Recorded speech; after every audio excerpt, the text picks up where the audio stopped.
Are you one of those people who wish to have an out-of-body experience or a nice astral travel, but refrain from it because you are concerned with what type of being or spirit you may encounter outside the body? If yes, this video is for you. We are going to discuss about this type of situation.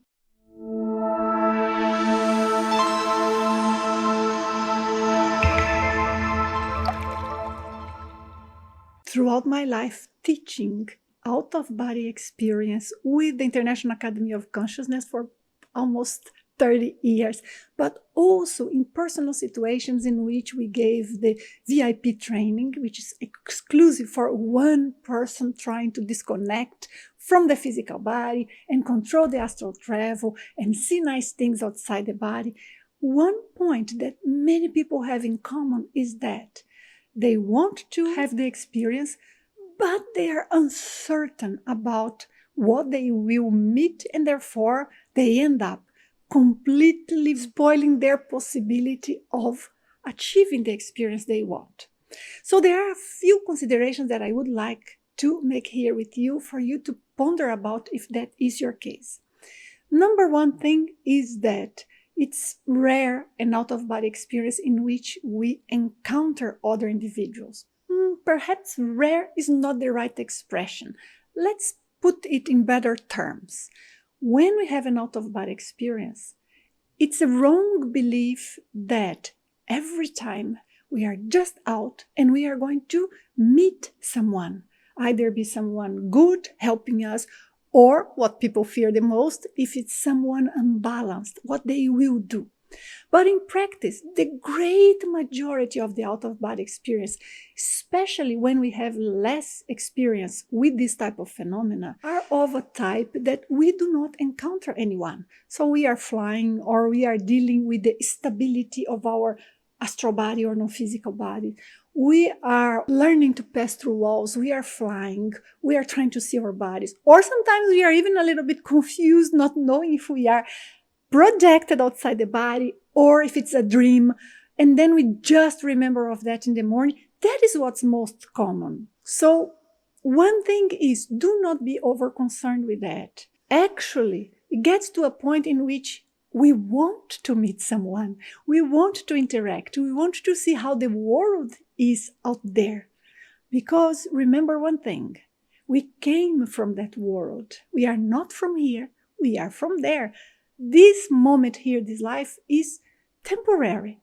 But because we are here and we feel stable here, this is a very dense reality we are in, this physical reality. We feel this is so certain and stable, as I said, that when we are going to a subtler dimension and manifesting with a body that has completely different characteristics from our physical body, we feel like, oh, what should I do now?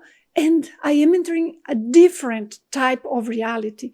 But we are just going back home. So try at least to remind yourself of that so that this fear do not take too much of you, because it completely stops our possibilities of growing, developing, learning, seeing what there is to this life that the physical eyes cannot meet.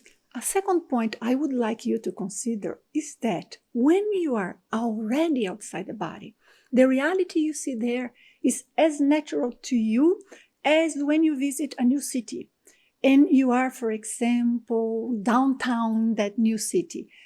There are people that they have slightly different attitude. The atmosphere is different. The place is different to you. However, you know more or less what laws operate there because you know how it is a physical dimension, a city, and a society or community in a physical city. When we are out there, projected outside the body, even though right now we don't know we know, when we are there, we will feel as comfortable as in this situation that I just described to you, because we are from the non-physical dimension.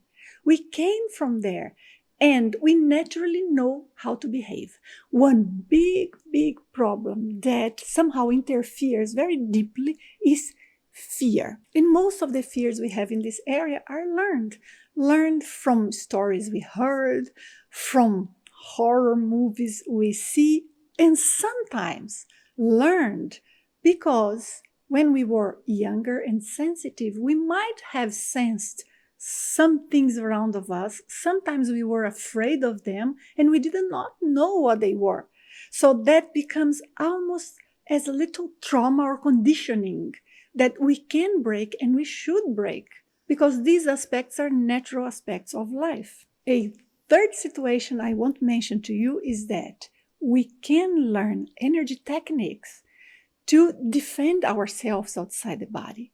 We can learn techniques to know what to do with energy in each situation, to know how to move from one specific location or community outside the body to another. We can learn to apply our energies by emitting energies to perform certain tasks and change things around of us, to learn how to fly.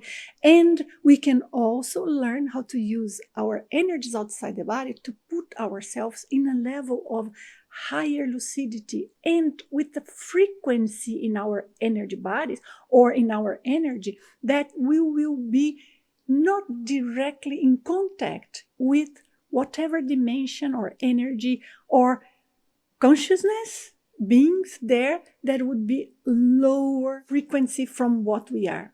Several of these techniques, you can find videos here in this channel teaching you about them. If you want to go deeper, if you want to know more, I suggest that you can also check the Consciousness Development Program from the IAC. I just say because I am one of the instructors of this program. I was a co-author of the program. We have been teaching this for 25 years in many countries in person, so I know the results of it. So it's something that you can consider if you want to improve your understanding and your mastery of energies. But everything outside the body is based on this control of energy. We do not need to do courses for this, and we do not need to learn anything because it's inside of us. It's natural. It's an instinct. But of course, when we know more, when we practice, when we know details, it gives us much higher chances of succeeding and much more self-confidence. So that's what we want. So I hope this discussion gives you more motivation to leave the body and to overcome this sort of fear of spirits if you have it. Thank you very much for being with me. If the video was useful, please remember to give me a thumbs up. It's an important feedback for me. And I'll see you in the next video. Thank you. Bye-bye.